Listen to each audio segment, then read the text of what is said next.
I think two really big things we're seeing in the check fraud space right now are mule recruitment and where the checks are actually being accessible to be purchased once they're stolen. In terms of mules, the ways in which we are seeing threat actors recruit mules to carry out check fraud, especially on the deposit side of things, is genuinely sort of ingenious. We had been investigating a case recently where a woman had been hired for a personal assistant job via Craigslist.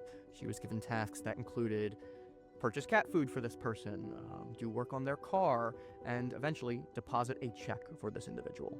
Once she deposited the check, she sent the money back to what she didn't know to be a threat actor, and it turned out that check was bad, and she was investigated. Turns out she was an unwilling mule. What I think is maybe a bit more concerning are the willing mules.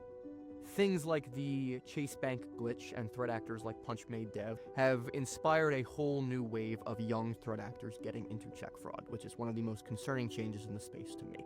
We have threat actors, young, people 17, 18 years old who largely can't be tried as adults, going around and posting videos of check fraud, cloning cards, taking over people's accounts, and they think it's cool, and frankly, they rack up millions of views on TikTok, YouTube Shorts, and Instagram Reels.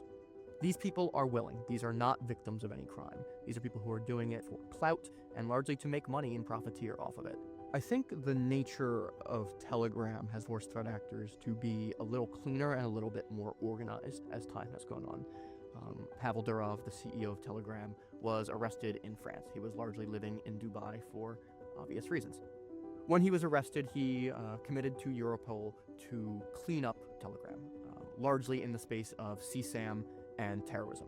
However, threat actors who are posting stolen checks and operating very large check fraud groups on Telegram have taken this to mean them and have scattered to other platforms. The indirect result of this is it has been more difficult for investigators to track the flow of stolen checks. You could just log on to Telegram, anyone could. It's what made getting into check fraud so easy for many, and look at the checks that were available on several very popular marketplaces. Now, it's obfuscated. You need to go to Signal. You need to go to other platforms. You need to go to threat actors' individually crudely spun up websites to access these checks sometimes. But I think the direct result of the Durov arrest was threat actors have been a bit more careful with their OPSEC.